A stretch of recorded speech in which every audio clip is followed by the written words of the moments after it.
What's up, everybody? This is the Ding Ding Podcast, where we cover everything with a ding ding. I'm your host, Joe, a.k.a. Marty, a.k.a. Champagne Potty, with my boy Lolo. He looks like Latifi, moves like Demetrius Johnson. What's up, Lo? How's everything, my guy?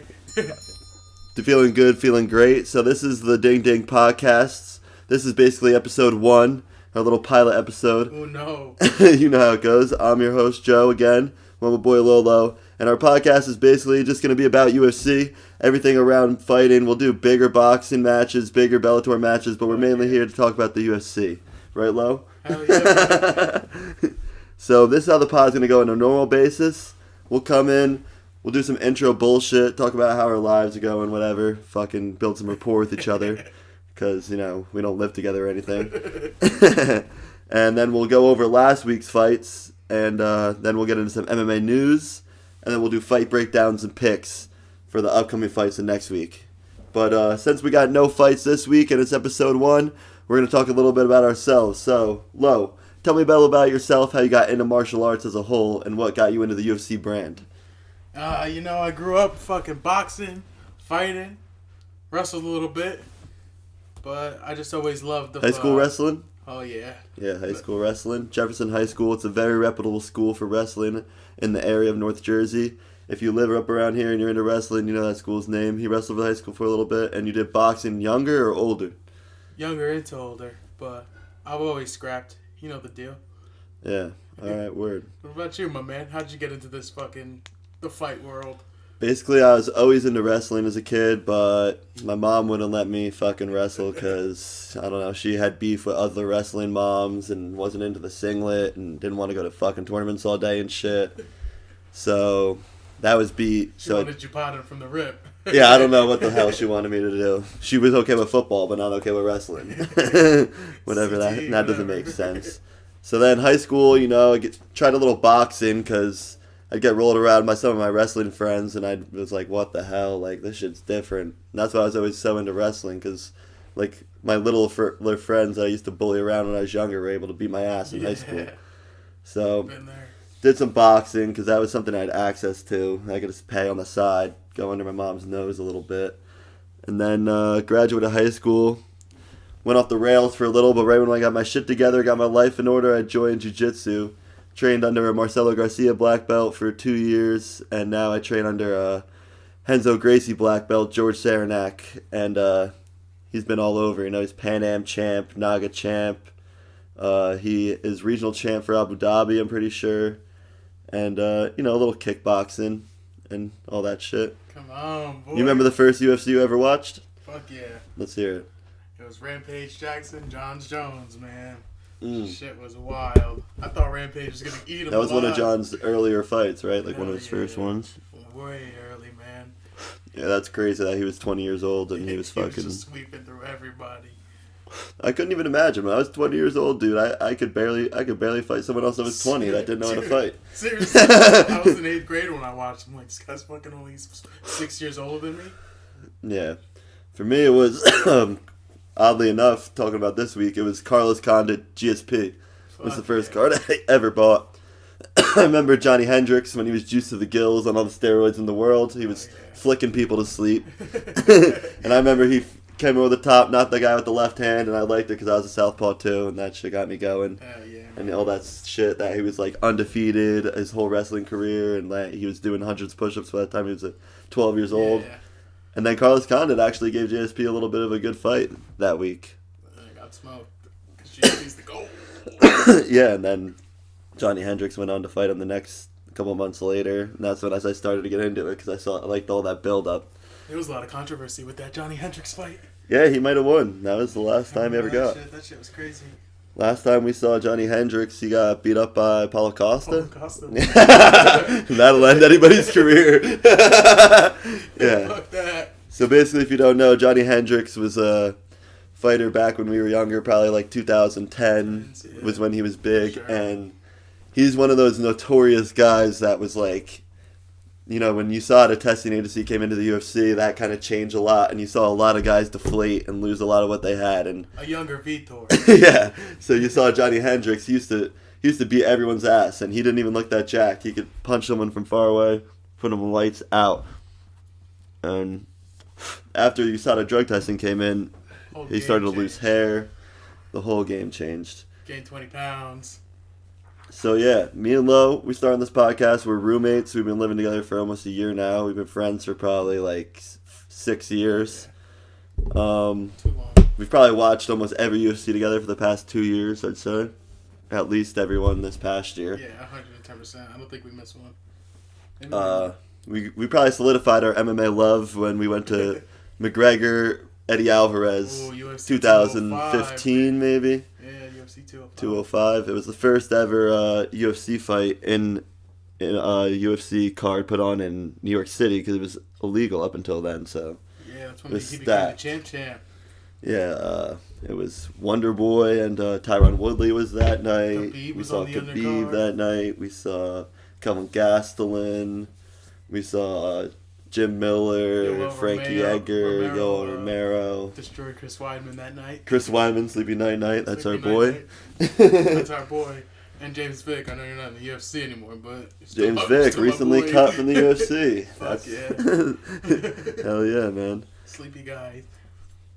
How did you feel when you were at McGregor? For me, that was probably one of the best days of my entire life. Dude, that was hands down. I would never trade that day for anything in the world.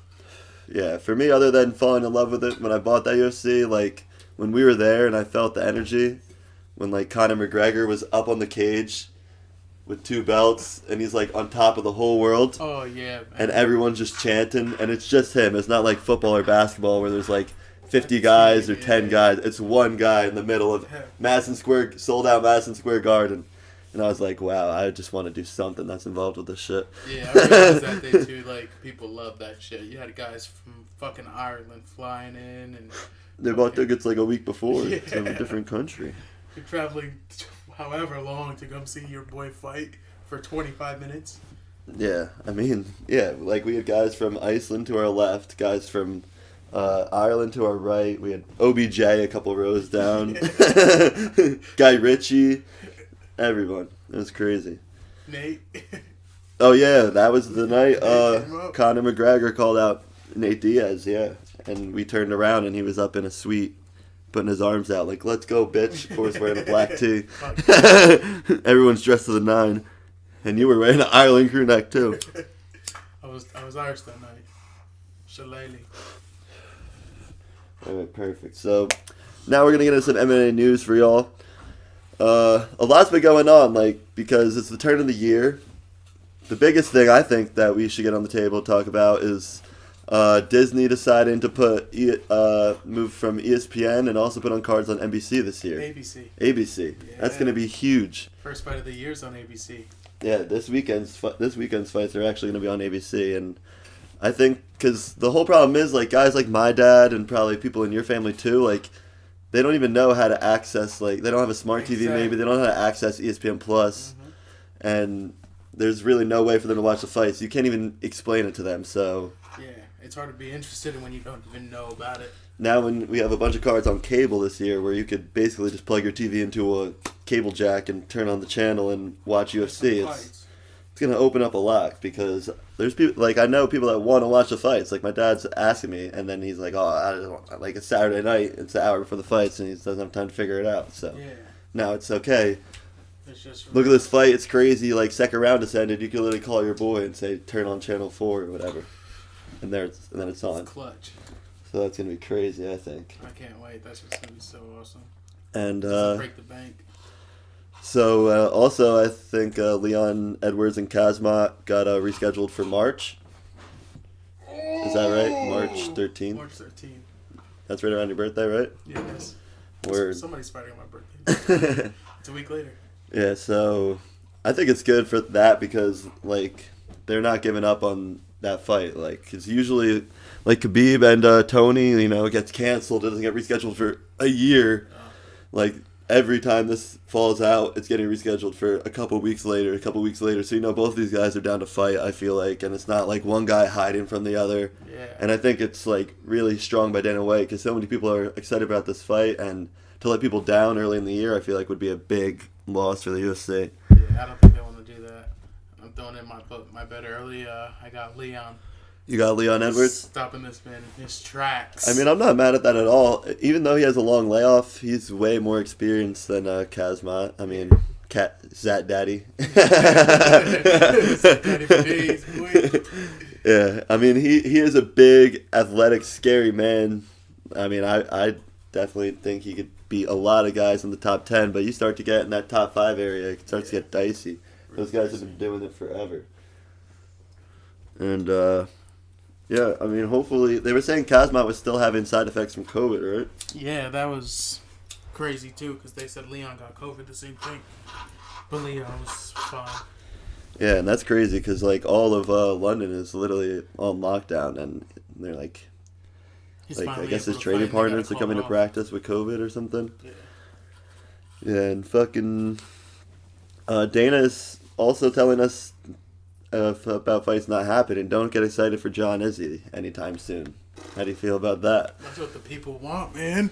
You gotta get what the people want, man. I feel like John Izzy is one of those dick teases that's just going to be one of those things where we just... It's Tony Khabib. If we do get it, John's going to be washed, Izzy's going to beat his ass, and no one's going to respect it. Yeah. It's going to be one of those weird... Even John now, I feel like a lot of people would be like, oh, well, imagine John when he was, 27. Yeah. Especially with Dom Reyes giving him a fight. Dom Reyes gives him problems. Anthony Anthony Smith who goes the distance. Yeah, I mean... all these guys are giving him tough fights now when he used to finish everybody. But then I think, would Izzy bring out the John Jones that we knew when he was fighting Hall of Famers? Because it's really those, how can you go from fighting Hall of Famers, ex-champions, to, fighting Dom Reyes, who played college football and comes on? How does he go through training camp motivated for that? I mean, you definitely see his wrestling coming back for a fight like that, I feel like. But I'm definitely excited for him and Jan. Definitely good to see.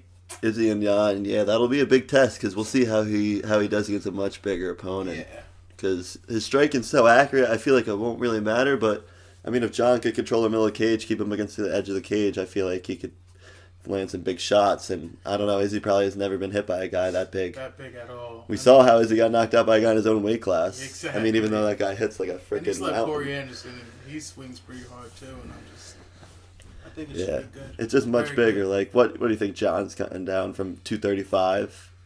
That's a big kid. And he said he just put on weight at heavyweight, man. Straight out of Poland. I mean, that's a dog fight. And Dana was also saying that he is going to try to sway Conor as much as he can from any type of boxing negotiations. So, looks like it's going to be a scarce opportunity to get a Pacquiao-McGregor this year. Yeah, I don't know, man. The Mac machine is there, though, man. I would love to see him and Conor. Manny go. Yeah, that'd be awesome. I mean, I think, but I feel like it's Dana's own fault. I mean, he created the monster of Conor McGregor. He's bigger than the UFC. I mean, he can really do whatever he wants. And I don't really see the benefit in Dana just publicly going out and saying, I don't want McGregor fighting boxing. Like, who cares if him and Pacquiao go fight for $100 million? Go make $100 million. Seriously. Fuck your $10 million. Like this, the Conor Poirier fight, they were going to do it on their own. On their own, yeah. Dana wanted a piece, man. He's like, all right, bro, I'll fucking give you money. Let's watch this shit happen. Yeah, that. So, I mean, if they hold out, they'll get what they want. Yeah, I mean, it's just annoying that, Dana just wants to go out and talk about that, and, what is McGregor supposed to say about that? He's going to be like, I'll do whatever the hell I want. Yeah. I'm...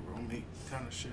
Yeah. I feel like they should also have all these guys who want to call out the UFC fighters to fight boxing. Bring those motherfuckers in the cage. Yeah, well, yeah, that's a whole different I know it's animal. different, but yeah, these guys are saying I'd whoop Conor McGregor's ass. It's like, all right, because he can't kick you. that's like when we watch that video of Andre Galval and Izzy grappling yesterday. Andre Galval was basically toying with Israel Adesanya. If you go into that disciplined world, it's so different. It's a whole different game. You see guys struggle. Paulo Costa struggle. Won't even catch this guy, and this fucking throwing him over with getting legs and shit. Yeah, and that's the champion of the world right there. Probably pound for pound top 5 fighter, and he was getting rolled when he couldn't throw punches. But yeah. But also I want to get into all the cuts that happened recently. I mean, a lot is changing. A lot of change of the guard in UFC lately. We're getting a lot of new names, and a lot of the old names that we held dear to us in the past are now fading away. And Dana White isn't holding back from letting them go, which is kind of crazy. After all those blood and sweat they fucking put in, he's just like flies. I mean, some guys, people who got cut deserve to get cut. Yeah, I mean, you think there's about 700 guys on the UFC roster. I mean, if you have these guys hanging around that are only journeyman fighters, they're never going to have a real shot of ever being champ. Exactly. I mean, you can't really blame Dana from trying to... I mean, you have a much better growth opportunity in getting a young guy that only has 5 fights, and he could potentially get better, grow up into a UFC fighter. But some of these guys, it's just they did what they did. Like Yoel, for example. I mean, he just never was gonna go over that next thing to be champ. He just was. He just didn't have it. Who wouldn't get finished. And then after that showing against Izzy, that was fucking the most boring fight last year, probably. Derek Lewis and Francis and Chase. Yeah, they gave up their king crown. I don't know, man. If Yoel punched the shit out of him, could have had him. He just stopped moving forward. This makes no sense to me. Yeah. So here's some list of guys we'll go through of getting cut this year. So we got John Dodson, our boy. You know, I'm John Potson out here. Remember when we saw him fight a couple months ago and he kept getting taken down and he would bounce up and the guy couldn't get points? I mean, that was pretty crazy for an old guy, but yeah, he's been fighting since we talked about that, even before those GSP days we were talking about when we first started watching UFC. So, yeah, John Dodson never really got that striking game well-rounded, was a little undersized his whole career. And yeah, time to go. We get a new kid. I mean, he's not touching Rob Font if they fight today, or another big 135er. He's getting whooped by most top 15 135ers today. So yeah, by John Dodson, Anderson Silva. They parted ways with recently. You know, I mean, it's just unhealthy for him to continue fighting. I feel like ever since that CTE. He snapped his leg. Hasn't been the same. Yeah, and talking about greatest of all time too, man. Yeah, that's what sucks when guys, I feel like, fight too long. Like, they kind of lose that luster of, like, us thinking them as heroes because we see them get their ass beat. Like, we saw Izzy and Silva fight early in Izzy's career, and he was kind of just toying with him. He kind of had his way. He kind of beat his ass a little bit. Yeah. And we'll always remember that, and the younger fans, they see Silva as that. Yeah, exactly. Not this go who kicked Vitor in the face. Yeah. Just fucking all these crazy knockouts. But you can't really blame him because Silva was making probably such shitty money when he first got in the UFC, and now he has a chance to make... Exactly. He probably made $1 million against Izzy. Like, it's worth it for him. So, Ray Borg, cut. Yoel, cut. Rachel Ostovich, cut. OnlyFans, please. Yes, and thank you. That's probably her next career path because we wouldn't say she's the greatest fighter. She got beat up by that last girl, I forget who, and then PBZ. Following by people that seem like they can't fight. Your boy James Vick. Cut. James Vick till I die. Sleepy guy. Corey Anderson, cut. Yeah. Well, not cut, but more he just didn't re-sign. But who knows if they would have had him back. I mean, probably. That 205 division is such a mess. He lost to the champ. Yeah. You know, so he probably still would That have been was top 5. Jan knocked him out, right? Yeah.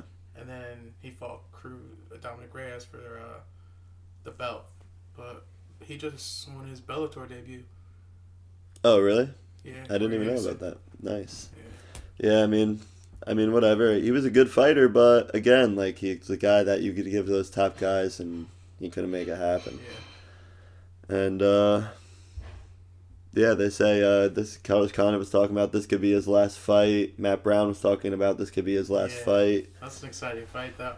Yeah, those are two legends. They're both what we looked at 30. One's 36. 37. Yeah. 37. Yeah, I mean, two 37-year-old guys still going at it, and this is the last fight in Carlos Condit's current contract. I mean, you don't really see him re-signing. I don't really see Dana re-signing him. I mean, he had a really good fight. His last fight, he looked good, but I mean, what's a win over Matt Brown really gonna say? We saw Matt Brown fight what's his name, get knocked out by what's his name in the first round. Yeah, that Puerto Rican kid. And I mean that's a kid that's on the come up. Exactly. Like. But even that, Matt Brown was talking about it. He wants to be home and shit, his kids and shit. So I think they're both. You might see the first ever double retire in the UFC this weekend. Yeah, if they both throw their gloves in the ring, that'd be kind of hard. Yeah, but Carlos Condit is a dog, man. I mean, I remember, again, I saw him my first ever UFC. He gave GSP a run for his money, and he seems like, doesn't really look like a physically appealing guy. Yeah. Kind of has a dumpy, like your average Joe looking. He has like a little pooch coming out of his stomach, his abs out a little. He puts his arm forward like the Diaz brother. I kind of got him mixed up with Nick Diaz when I first started watching the UFC. And I remember I saw this video of him, like, you know, how UFC fighters will go overseas and fight with and train with armed forces. You ever see that video where Carlos Condit goes and he's doing a seminar and the one, like a Navy SEAL or like Green Beret or some shit goes up and he's like, wants to spar with him. And like, he's like, all right, and they think it's going to be fun. And Carlos Condit is just moving around with him and the guy cracks Carlos Condit in the face. And Carlos Condit's like, all right, motherfucker. Fucks this guy up, dude, knocks him out in front of all his fucking army brothers. Fuck yeah. Gets pissed. That's a badass motherfucker. Yeah, doesn't I seen care. one like that with Forrest Griffin. Yeah. He's at the Marines and they have like a ring and they're boxing. And he's just in there. No, he's wearing headgear, like the Marine or whatever, and he's gloves. Forrest just has his hat backwards, wearing gloves, shuffling, throwing jabs at this guy. It's fucking sweet. Mm-hmm. Especially, like, that's what I'm saying, too. Like, a lot of these older guys are just badass motherfuckers. Like, these kids today are, like, tuned athletes. Like, I bet you a lot of them aren't even that, like, badass outside of actually fighting. Like, these guys were actually fighting the streets as kids. Like, the older guys fighting. These guys today, their parents paying for them to train full-time, jiu-jitsu, nutritionist. Tom Reyes lives in his fucking parents' You hear Sugar Sean, he's talking about he shat in a fucking tube, sent it out, and they told him everything to eat perfect. I mean, you think Forrest Griffin was doing that shit? Yeah, exactly. He's lifting logs and eating steaks. Seriously. Just fucking crushing it. Yeah, but now it's so technical, and these guys are so athletic and fine-tuned, and these guys can't compete anymore. But those are the stories you love, like these guys just trying to do a seminar in Iraq, and all of a sudden he gets punched in the face a little too hard, and he loses it on a fucking Navy SEAL and beats the shit out of him.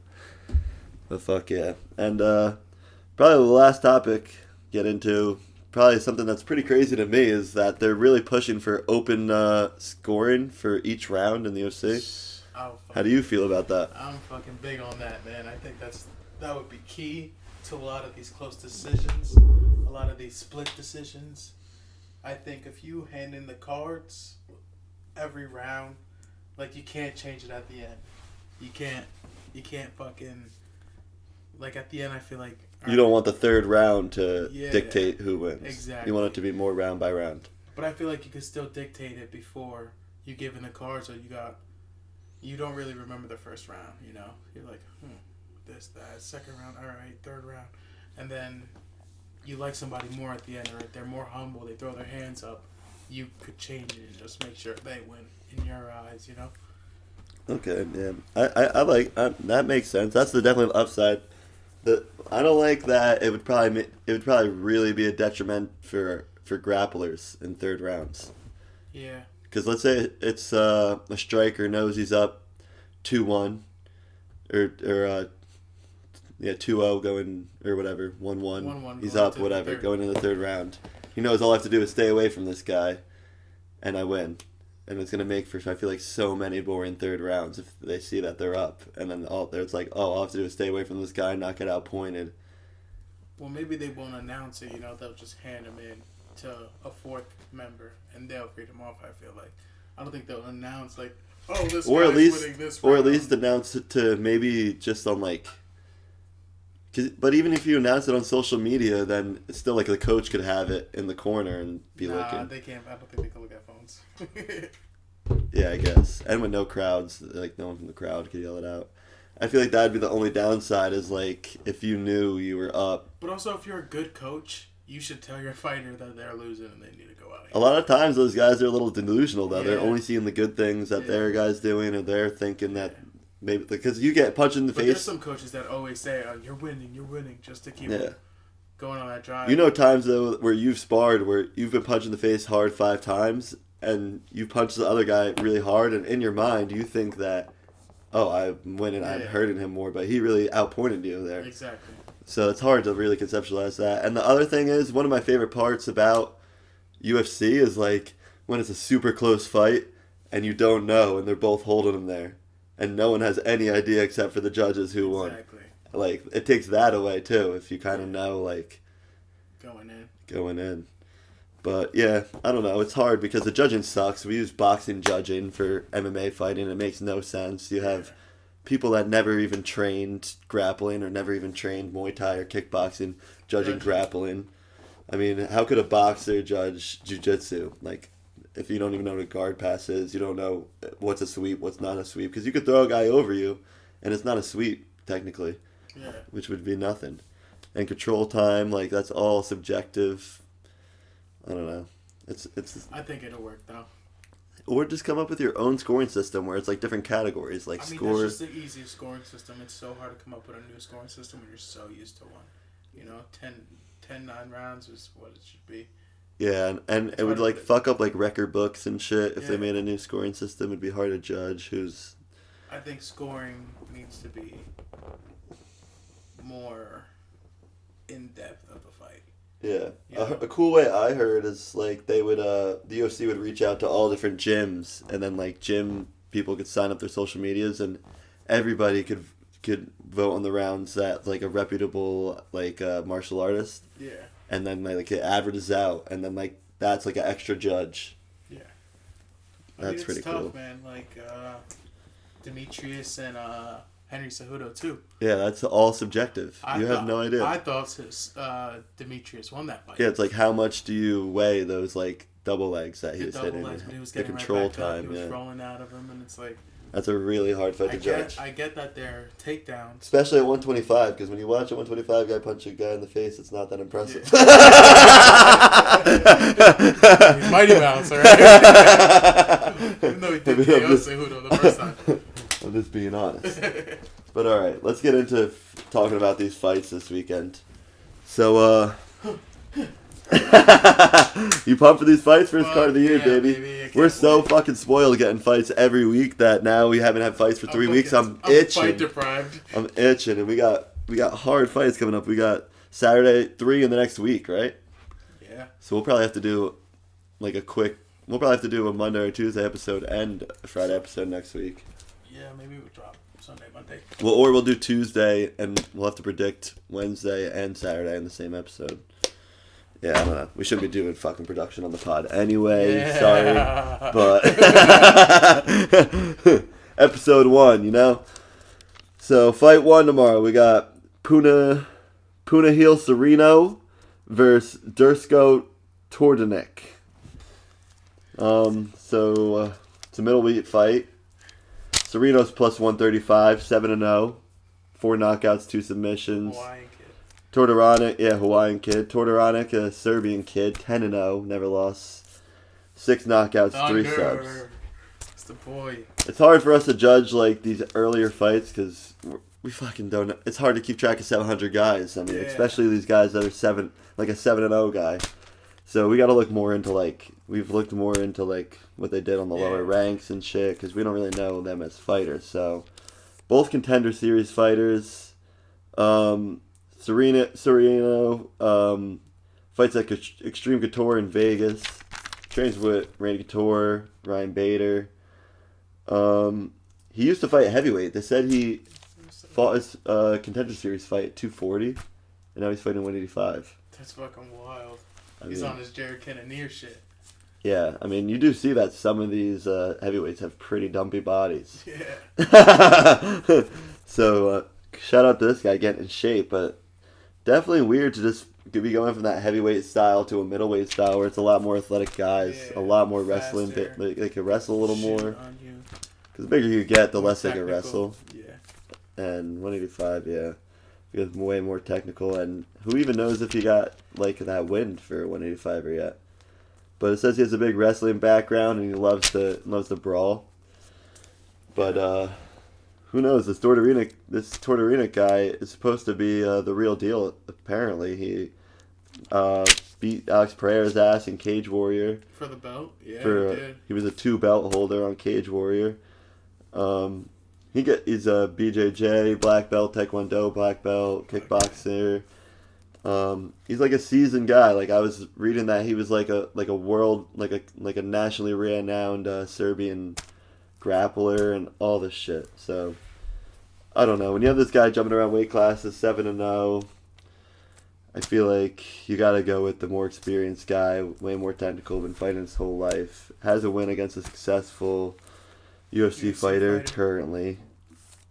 I'm going to go with the Serbian guy. Minus 160, not too crazy, going with the favorite. But yeah, how about you? Yeah, I'll take the same thing. He just is big, hits hard.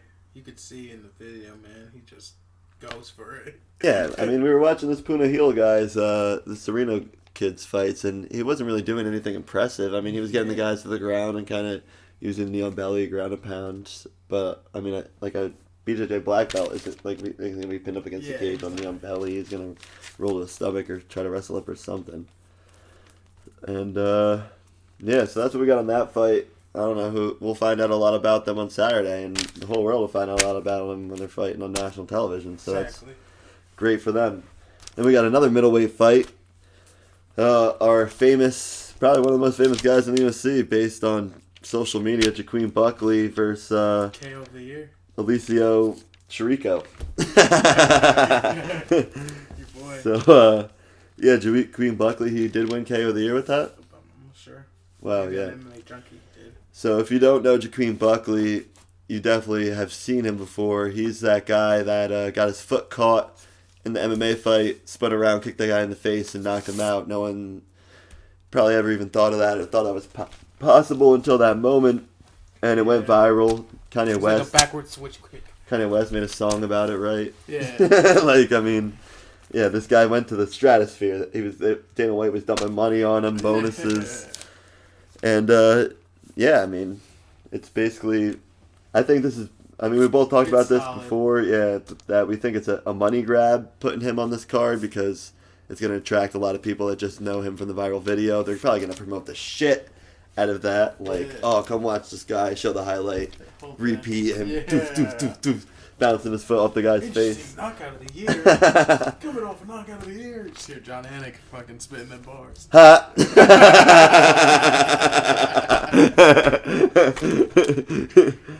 Yeah, but I think it's a good idea to bring a guy out that because there's not a lot of big names on this card. I mean, like we said, they gave us Carlos Khan to Matt Brown, but that's not really like a fight where that's gonna be guys of the future. That's just like a all the young that's for the old guys that are excited. tuning into NBC to watch guys that maybe they watched 10 years ago.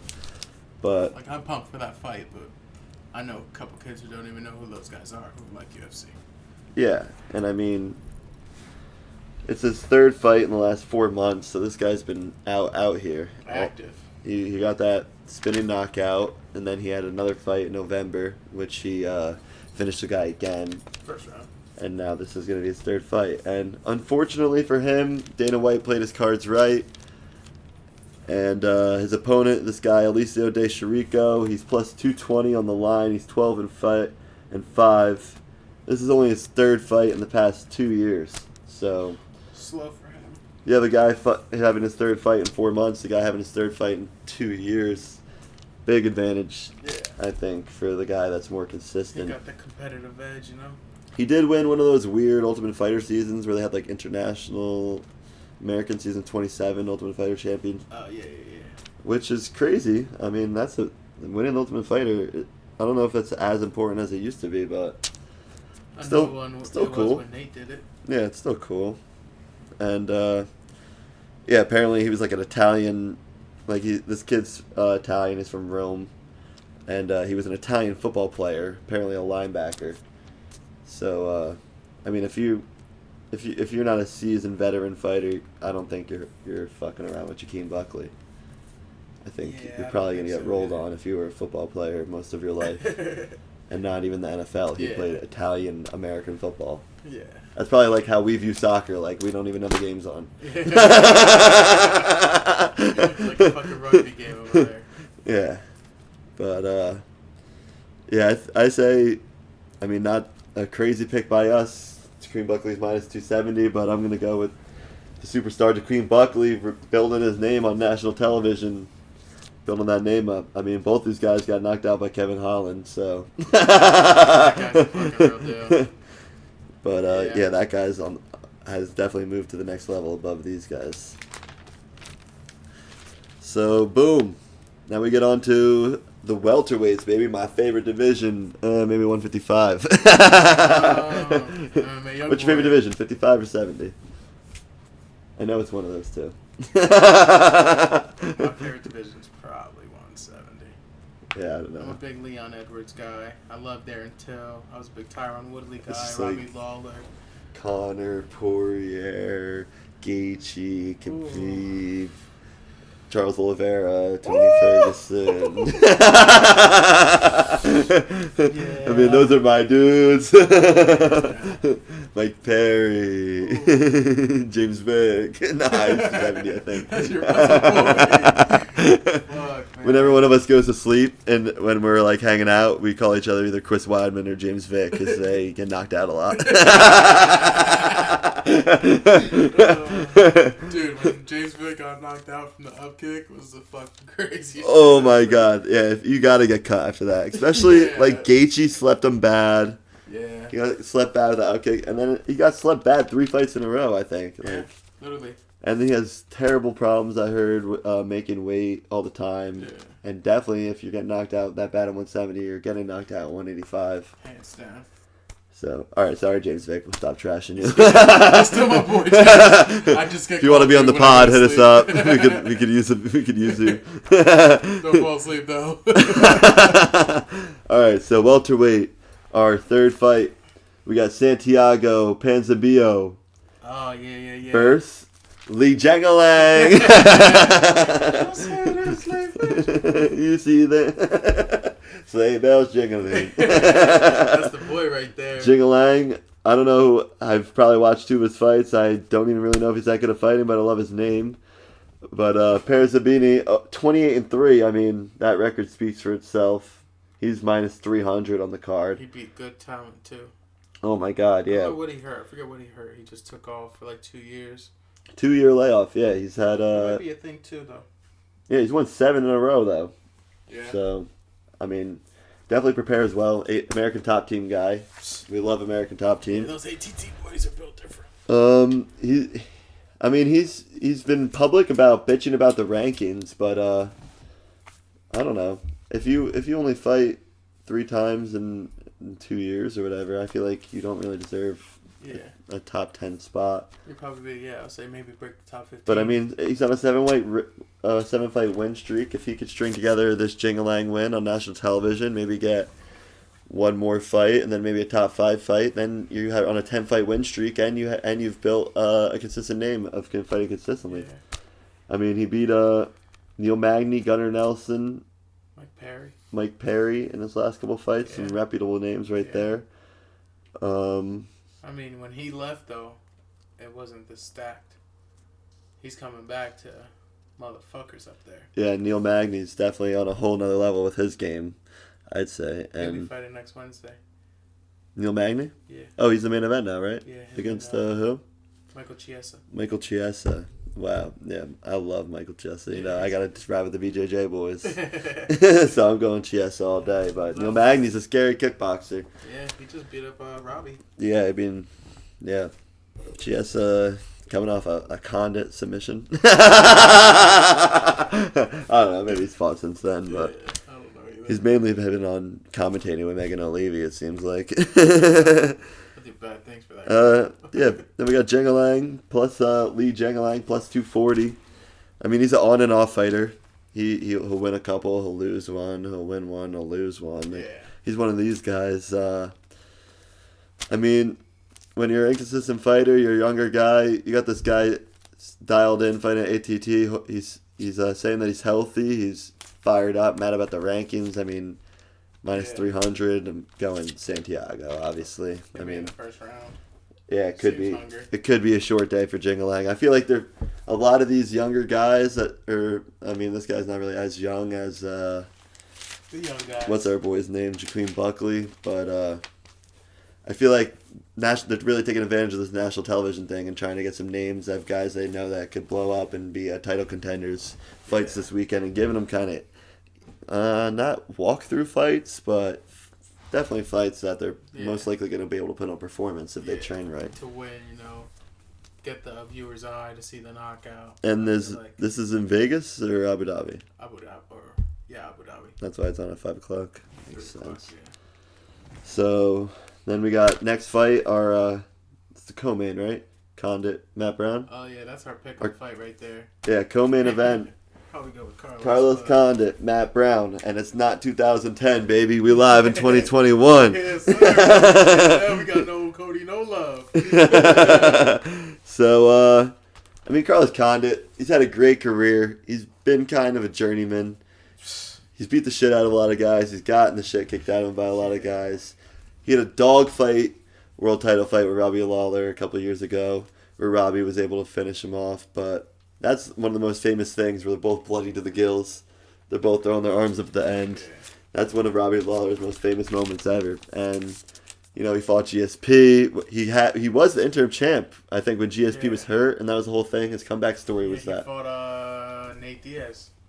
For the interim championship. Yeah, so he was a belt holder at one time, way back in the day.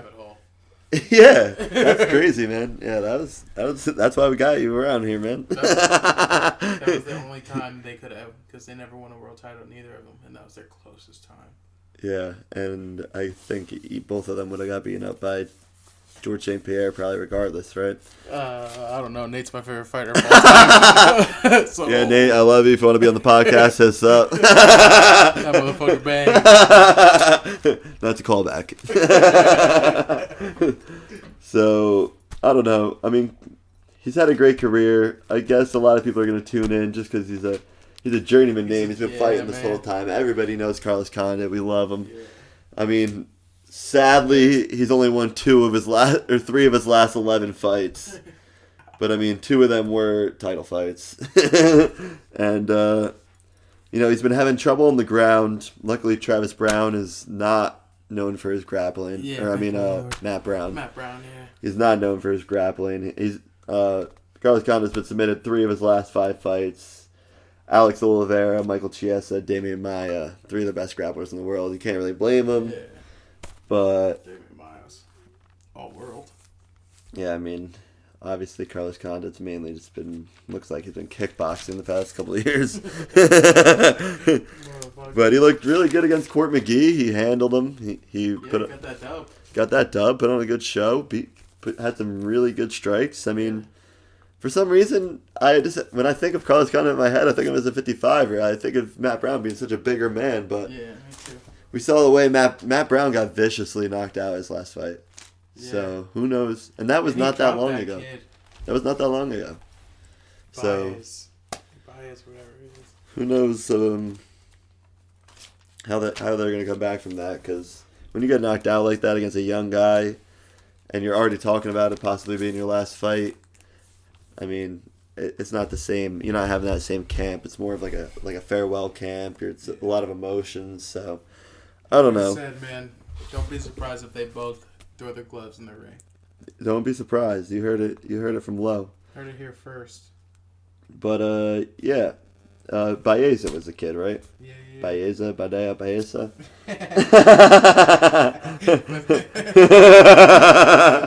there. Yeah, Miguel Baeza. So he got beat by he beat Ben Saunders and Diego Sanchez in his recent fights.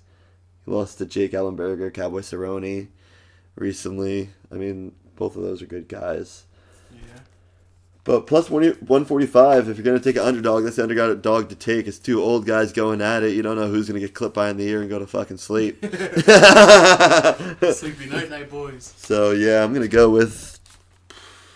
I'm going to bet on Matt Brown. Fuck it, plus 145. Why not take that plus money, put $50 on it, win $150? I'll call it a pick'em for you. Yeah. So, I mean, we've basically been pretty cordial this whole podcast. Of course, we saved the biggest argument for last, the biggest controversy for last. Fucking guy, man. And we're going to talk about our main event. Calvin Kattar versus Max Holloway. Calvin Cartel Kattar versus Blessed. Chowda versus Huma Huma Nuka Nuka Aqua. Calvin Kattar for days, man. Max, I love Max. Don't get me wrong. Calvin might put him to sleep. He might at least get a TKO on the boy. That's all I'm saying. And I'm going to stand by that forever, man. New England Cartel, baby. So let us know here on the podcast now. Are you going to... What round are you taking Calvin Kattar to take the finish? Are you going to bet on him taking a finish in a specific round or just him as a finish overall? I'll take finish overall, and I'm going to take it inside 3 rounds. Inside 3 rounds, you're calling Calvin Kattar, upsets Blessed, puts his name on the map, national television, possibly putting Max in that range where he'll never have a chance at the title again if he loses 3 in a row here. And Calvin Kattar will shoot to the stratosphere, under 3 rounds, puts on the show, another finish like Jeremy Stevens. Exactly that. I think Calvin it's his time, man. He's fighting good, fighting well. He fought 50 KE game with fucking crazy tenacity. Jeremy Stevens put him out. I mean, it's about that time, man. Him and Rob Font trained together. You see what he just did to Marvin Marias. He beat the shit out of him, but Marlon Horizon's a weak little bitch. And Max Holloway is one of the baddest men in the world. And I'm here to tell you that if you think Calvin Kattar is walking through Max Holloway, you are sadly wrong, Sanchez. Because Max Holloway is one of the best strikers in the world.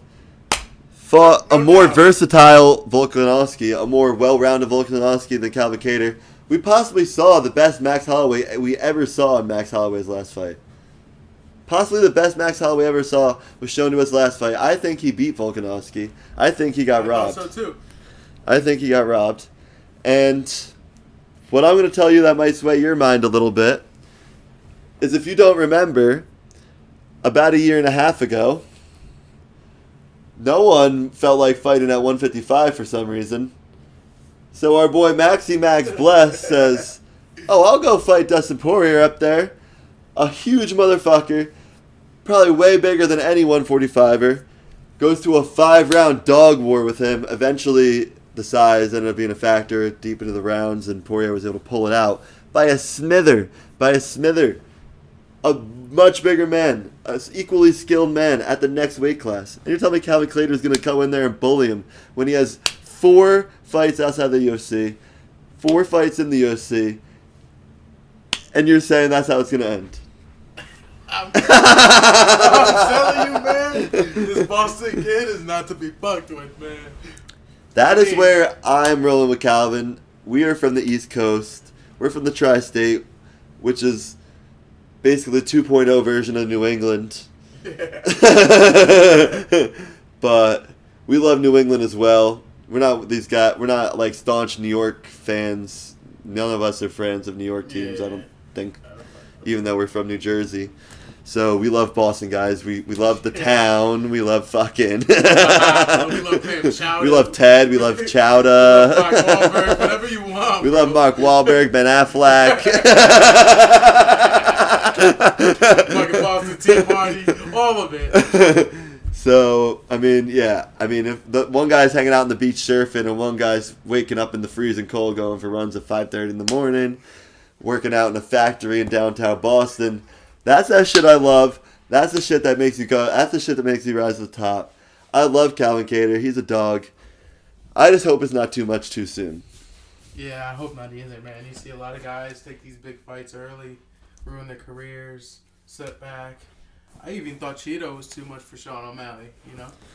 Yeah, exactly. We saw him come in flustered, and when he felt Cheeto, he folded a little bit. Like, I hope that's not the same thing, because Max keeps that steady pressure. He's throwing fucking 100 punches a fucking minute. And like we saw he was getting his legs eaten up by Jeremy Stevens, and Jeremy Stevens is a small 145er. He was 135 in most of his career, and he was picking apart Calvin Kattar's legs. And Max Holloway is also a really good kickboxer. I mean, if he sees that, he's going to try to chop around his legs. Calvin Kattar's already a guy that comes right at you, kind of stands his ground, doesn't want to be up against the cage, really. He wants to be in the middle of the ring, be able to punch you in the face, 1, 2, 3. Probably the best 1-2 in the division. Probably one of the best 1-2s in the whole UFC, pound for pound. Yeah. So, yeah, that scares anybody. But when have we really seen Max Holloway really in big trouble in the past, 5 years? No, we haven't since he lost. So, we're definitely going to see in the first round or two, if Calvin gets a big punch on him, maybe if we could see Max wobble back a little, I'll be like, okay, yeah, he could hurt this guy. But arguably, if it wasn't for that cut Max got on his forehead against Poirier, he probably would have won that fight. That's why it's fighting, big guy. Yeah. So I'm thinking that he could definitely absorb the punches, but I don't know, man. I just feel like I've been juggling this all week. Yeah. I've been juggling this all week.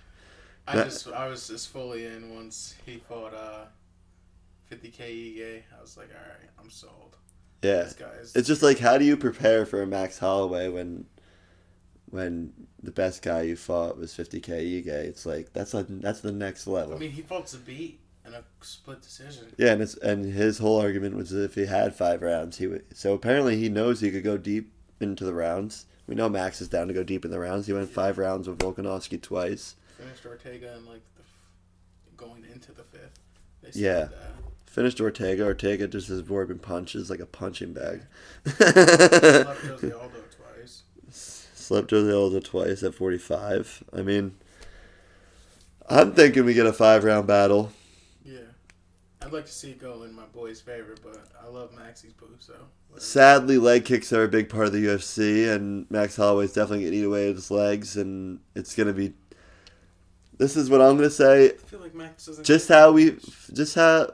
We haven't seen it against Volkanovski, because Volkanovski is a notorious dominant leg kicker, but I think we're going to get the same thing as Volkanovski, where Volkanovski won basically off leg kicks, didn't beat the shit out of Max more than he beat the shit out of Volkanovski, but outpointed him, and everyone is heartbroken. And I think we're gonna get the same thing at Calvin Kattar, where we're gonna think Calvin Kattar has a better fight. He's gonna tag him more times, wobble him more times, but at the end of the day, I think Max Holloway's gonna outpoint him and get an iffy decision that's gonna be controversial.